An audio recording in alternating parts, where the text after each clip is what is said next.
हूं, इतनी बाढ़ आ रही है उसमें, मुझे डर लगता है वो यहां तक नहीं आ जाए। इतनी बाढ़। आज तो कृपा है भगवान की, नहीं बरस रहा है, नहीं तो पूरी रात बरसता है। नदी में बाढ़ आ रही, मैंने क्या देखा उस नदी में कि जो पेड़ वृक्ष अकड़ के खड़े रहते हैं, तने खड़े रहते हैं, नदी उन्हें जड़ से उखाड़ के ले जाती है। और जो लताएं झुकना जानती हैं, नदी ऊपर से निकलती है, नदी शांत होती है, लताएं फिर लहराने लगती हैं, क्योंकि वो झुकना जानती हैं। वो पेड़ जड़ से उखड़ जाते हैं क्योंकि वो झुकना, आज झुककर जीने की कला सीखिए। विचार करिए, सोचिए, आप चिंतन करिए। जितने छोटे बनोगे उतने बड़े हो जाओगे। बड़े बनने का एक ही रास्ता है, अपने आप को छोटा बना लीजिए। मान्यवर, छोटे बनोगे कुछ नहीं बिगड़ता, थोड़े से छोटे बन जाओ, क्या बिगड़ जाएगा। एक बात याद रखना, एक आदमी मेरे चरणों में आया, लोगों ने मेरा परिचय कराया, महाराज ये बहुत बड़े आदमी हैं। मैंने देखा बड़ा आदमी है तो 5 फीट 4 इंच का। बोले महाराज बहुत बड़ा है। मैंने कहा कहां से बड़ा है? बोले महाराज ये बहुत बड़ा आदमी है। मैंने कहा यार मुझे तो ये 5 फीट 4 इंच का ही दिख रहा है, ये बड़ा। अरे बोले ऐसे बड़ा नहीं। तो मैंने कहा कैसे बड़ा? बोले ऐसे बड़ा। समझ गए क्या? इनका पैसे में बड़ा? बोले हाँ। एक बात याद रखना, महल सोने का मिट्टी पे खड़ा होता है, एक दिन वो महल मिट्टी में मिला होता है। और वजन इंसान का तराजू से तोलने वालों, आदमी तन से नहीं, आदमी मन से बड़ा होता है। ध्यान रखिए, शरीर से कोई बड़ा थोड़ी होता है। जिसका जितना बड़ा मन, वो उतना बड़ा इंसान। दायरे दिल को दरिया दिल बनाओ, संकुचित मत करो। जितना बड़ा दिल होगा उतने बड़े आपका जीवन होगा। हनुमान ने राम के चरणों में, एक कथा है आज की, बड़ी प्यारी सी कथा है, कथा का प्रवचन है। हनुमान ने राम के चरणों में शीश झुकाया, प्रणाम किया, राम की अनुकंपा मिली। बिरले होते हैं जिन पर ईश्वर की कृपा हुआ करती है, ध्यान रखना। किस्मत वाले होते हैं जिस पर संत जन अपनी कृपा बरसा दिया करते हैं। ध्यान मान्यवर। अभागा वो नहीं होता है जिसके माँ बाप का साया नहीं होता। अभागा वो भी नहीं होता जिसके पास धन दौलत या माया नहीं होती। हकीकत में अभागा तो वो होता है जिस पर भगवान की छत्र छाया नहीं होती। दुनिया में वो सबसे बड़ा अभागा। प्रभु की छत्र छाया हमारे सिर पर होना चाहिए, और कुछ हो या ना हो। कैसा जीवन है वो जुबान, क्या जुबान जिसमें प्रभु का नाम ना हो। वो जुबान, क्या जुबान जिसमें प्रभु का नाम ना हो। वो हृदय, क्या हृदय जिसमें भगवान की मूरत ना हो। और वो आंखें, क्या आंखें जिसमें भगवान की सूरत ना हो। वो जिंदगी बेकार हुआ करती है। ईश्वर की सूरत अपनी आंखों में बसा करके रखी है। बड़ों के सामने छोटे बनोगे, सम्मान मिलेगा, बड़ों का प्यार मिलेगा, दुलार मिलेगा, बड़ों का आशीर्वाद मिलेगा। बड़ों के सामने बड़े बनोगे तो टकराव मिलेगा, मनमुटाव होगा, दूरियां बढ़ेंगी। छोटे बन जाओ, बहुत आनंद हुआ करता है। झुककर मिल रहे हैं ये कम ना समझना, झुककर मिल रहे हैं ये कम ना समझना। फलदार वृक्ष की डाली हमेशा झुकती है। कौन से पेड़ की डाल झुकती है? जिसमें फल हुआ करते हैं, और जिसमें फल नहीं होते वो डाली कभी झुकती नहीं है। जो कच्ची कैरी जानते, आम की जानते, कच्ची होती है, कड़क होती है, वो झुकती नहीं है, कड़क रहती है। लेकिन जैसे जैसे उसमें बड़कपन आता है, वो पकना प्रारंभ करती है।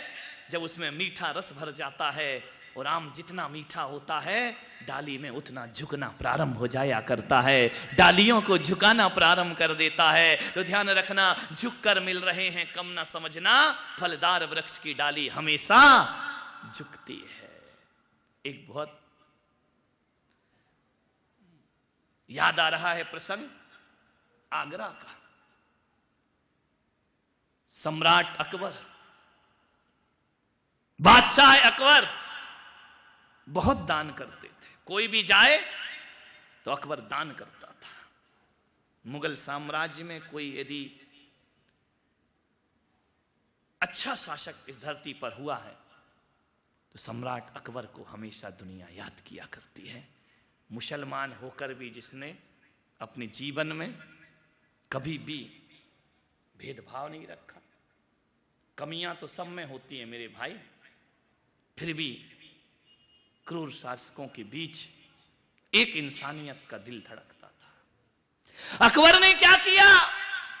दान करता था। कोई भी आ जाए सुबह सुबह दान लुटाया करता था। कोई भी हाथ फैला दे, जाति पाति से परे, जिसने हाथ फैलाया उसने उसे कुछ ना कुछ जरूर दिया। लेकिन अकबर की एक आदत थी कि जब भी वो दान करता था आंखें नीचे कर लेता था। लोगों ने कहा कि सम्राट, बादशाह जहां पनाह, जब आप दान करते हैं तो आंखों को नीचे क्यों कर लेते हैं? आपको तो आंख उठा के बात करना चाहिए। मालूम है अकबर ने एक बहुत बड़ी बात बोली कि देनहार कोई और है, भेजत है दिन रैन। मैं क्या देता हूं? देनहार कोई और है, भेजत है दिन रैन। लोग भरम मेरो करें, याते नीचे न। देने वाला तो ऊपर वाला होता है। और एक बात याद रखना, लेकिन लोग सोचते हैं कि अकबर दान करता है। अकबर दान नहीं करता, देने वाला कोई और है। और जब लोग मेरा भ्रम पालते हैं, मेरी निगाहें नीची हो जाया करती हैं। नीची निगाह करके दो, ध्यान रखिए। एक तो कहता है कि मैंने दान दिया है, और एक कहता है मैं सौभाग्यशाली हूं कि आपने मेरा दान स्वीकार किया है। ध्यान रखिए, दोनों में बड़ा अंतर होता है। एक देने में अहंकार है, एक कह रहा स्वीकार करो, मैं आपको प्रणाम करता हूं, मेरा जीवन धन्य है कि आपने मेरा दान स्वीकार कर लिया है। जीवन की वृत्तियों को समझने का प्रयास करिए, झुक कर जियो। बहुत कुछ मिलता है झुकने में। इसीलिए तो धर्म की शुरुआत जब भी होती है तो सबसे पहली शुरुआत प्रणाम से हुआ करती। प्रणाम करिए, नमस्कार करिए। किसी से कुछ भी पाना है झुककर ही आप पा सकते हो। अकड़ के दुनिया में किसी को कुछ नहीं मिलता। कभी ख्याल किया अपने मुंह में कितने दांत हैं? नहीं, जिनके निकल गए उनसे नहीं पूछ रहा। 32 दांत है ना, समझ ना। जिह्वा कितनी है? अकेली है ना। एक बात बताओ, जीभ और दांत दोनों का अनुभव होगा। दांत कब आते हैं? महिलाएं बताओ। जन्म के कुछ 6 महीने वाली बैठी हैं, कुछ 2 साल वाली, कुछ 1 साल वाली। अरे मान लो कि साल भर में, लमसम लगभग साल भर में दांत आ जाते हैं। साल भर में दांत आते हैं, निकलते कब है? मरने से पहले। समझ में आ रहा? जन्म के बाद आते हैं, मरने से पहले निकाल दिए जाते हैं। लेकिन जो जिह्वा है ये कितने साल बाद आती है? जन्म के बोलो, साथ में ही आती है। कब निकाल दी जाती है? कभी नहीं ना। ध्यान रखना, दांत कठोर हैं, दांत अकड़ में जीते हैं। और एक बात याद रखना, जिह्वा मुलायम है, वह समर्पण में जीती है। एक बात याद रखो पूना वालों, जो अकड़ता है उसे यमराज बहुत जल्दी पकड़ता है। ध्यान रखना, जो अकड़ता है उसे यमराज बहुत जल्दी पकड़ता है। जो झुकता है वो जन्म से साथ आता है, वो मृत्यु तक हमारा साथ निभाया। जीभ मुलायम है। बहुत मजेदार कहानी है दोनों की। एक बार जीभ ने कहा कि अरे दांत, तू बहुत बेईमान आदमी है। दांत ने कहा क्या हुआ? बोले मेरे को कुछ करने ही नहीं देता है, हमारे सामने पहरे लगा के खड़ा है। दांत को, जीभ को देखना। जीभ ने कहा ए दांत जरा संभल के जी। दांतों ने कहा तू ज्यादा मत बोल, तू अकेली, हम 32, तू कर क्या लेगी हमारा? दांत ने कहा कि हम 32, तू अकेली। बोले देख तू है बहुत बेईमान। जीव ने कहा, बोले क्यों? कि तू हमें पहरा दे के खड़ा रहता, हमारी दिन भर रखवाली करता है। बोले रखवाली नहीं, ज्यादा बोलने की जरूरत नहीं, हम वो दांत हैं, तू ज्यादा गड़बड़ करेगी ना तो हम तुझे काट लेंगे। जीव ने कहा तुम मुझे काट लोगे? बोले हाँ। बोले बात क्या है? बात ये है कि कठोर कठोर तो यार तू हमसे चबवाती है।